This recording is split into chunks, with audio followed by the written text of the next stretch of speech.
Chapter 63. Life is a meaningful game rather than idling entertainment.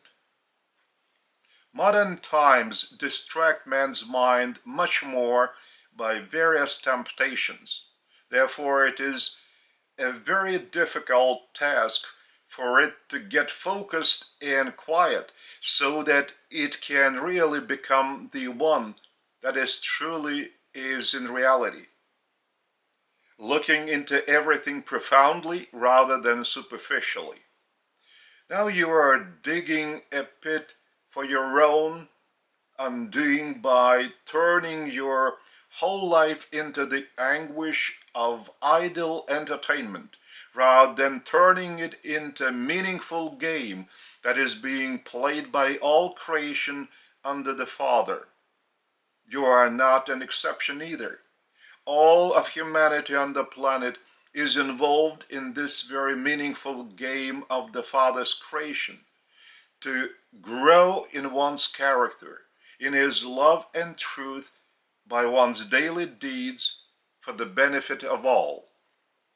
Those of you who have started to take a more profound look do see very well how much the present trend of the world community development and the attitude of the meaningful game I have just mentioned crosses each other. You do not play such a game, but rather entertain yourselves, even while doing a hard and truly sophisticated job. You do not dedicate it to your service to the Father. Therefore, you get tired and cannot concentrate your efforts for long on such necessary things as generating thoughts of creating a better life and of implementing them.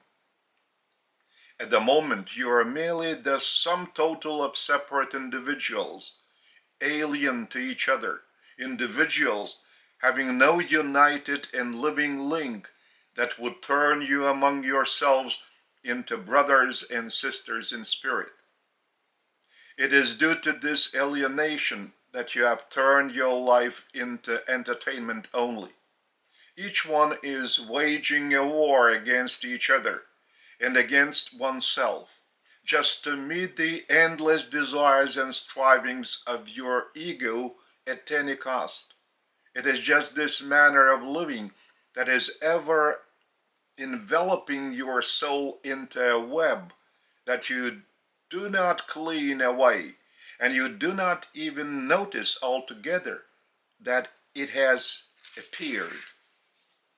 Therefore, you are seeking to benefit yourselves at the expense of others, irrespective of whatever the cost might be to their health or even their lives, and at the same time at the cost of your own life. You have turned each other into slaves of the new age, and you have started assessing each other only by one's own outer appearance, by whom one associates with, what one's status is, how much one earns, what material wealth one possesses, and what an impact one has on others due to their accumulated wealth and status. You even have the saying, the first million is always unfair. And with this saying, you attempt to justify your own actions. But how can this million appear to be fair service? Your separate groups impose their rules of the game, even of this very entertainment that currently comprises your life, that you are not leading meaningfully and with the Father on the whole, at the cost of annihilation.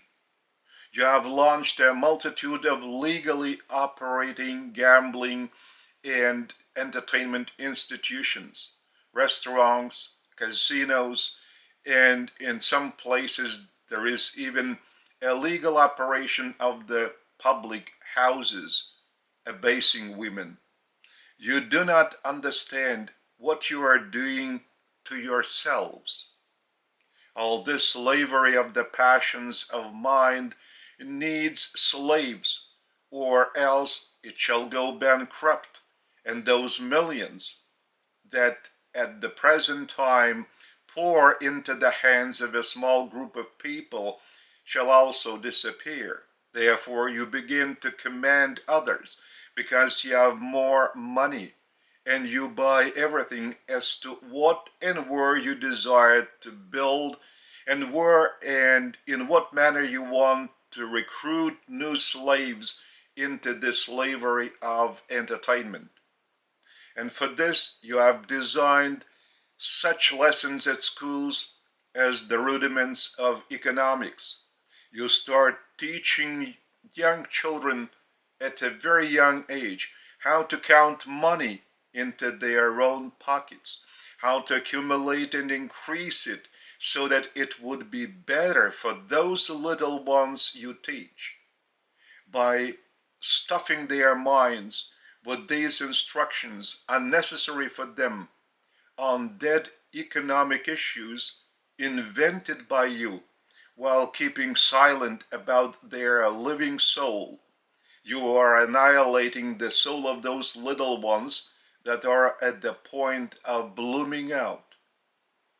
In the very same manner, you are scared to open up your own eyes because the church is also playing with you, speaking out of the right words just for the sake of appearances rather than believing in them.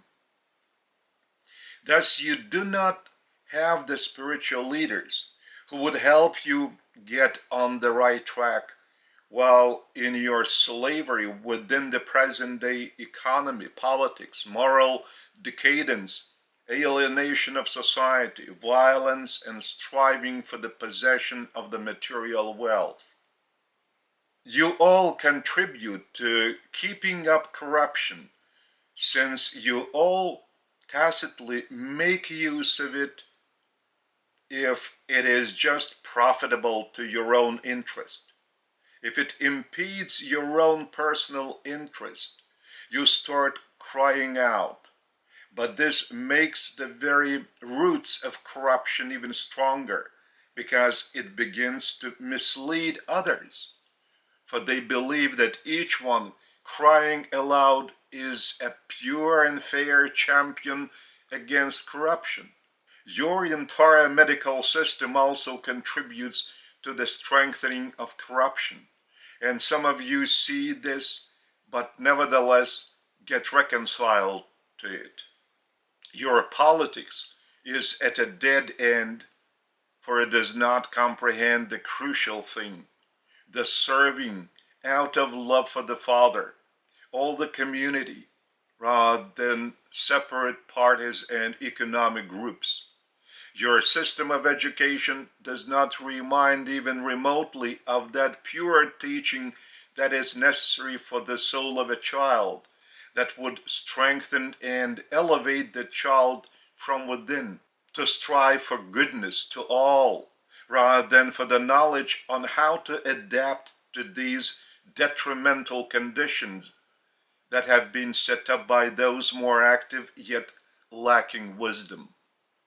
These rules of the detrimental game are being enforced upon you, and you are sticking to them even though you resist them from within and violate them when others do not see it. Even these very traffic regulations which you are changing and still breaking. Do you realize that rules become meaningless if they are being broken by a larger part of your brethren? All the laws lose their meaning if they are not adhered to. And you do produce such laws that do not make your life easier, but rather on the contrary, they make it ever more difficult, so that man, having a desire to make it easier by pleasing his ego, looks for different ways of breaking them. And he does find these ways.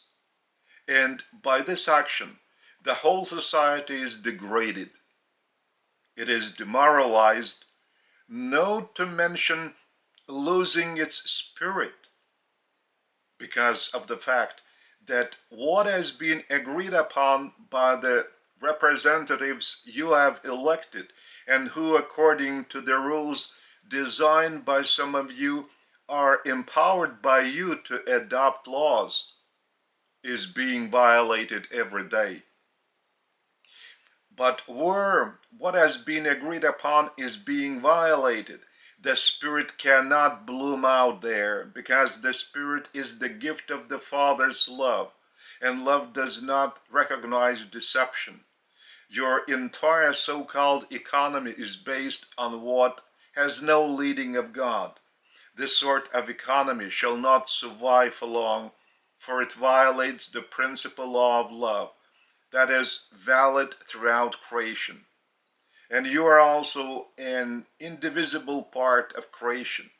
You are not granted any exceptions to the effect that this only law of love would cease operating on your world. The evidence that the law of love is in creation is real and alive is also provided by the living and daily acts of some of you who are devoted to Father and who have enormous love for Him and for their brethren.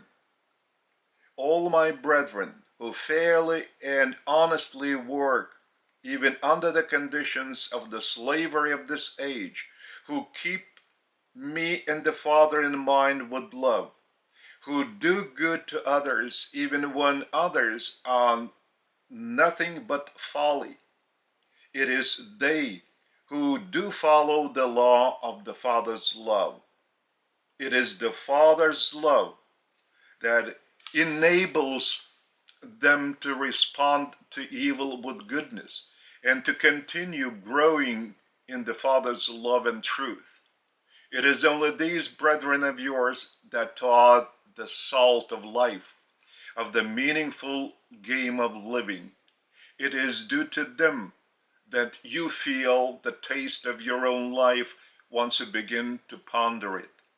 And it is for them that I am giving this fairly lengthy teaching of mine, so that they could become stronger and continue to grow still more resolutely and walk on this path of the Father, leading to Him more steadfastly, so that while reading it, they would feel within their own soul that the Father does hear them rather than leaves them unnoticed and unseen, with their actions being unnecessary to anyone and themselves being helpless and abandoned.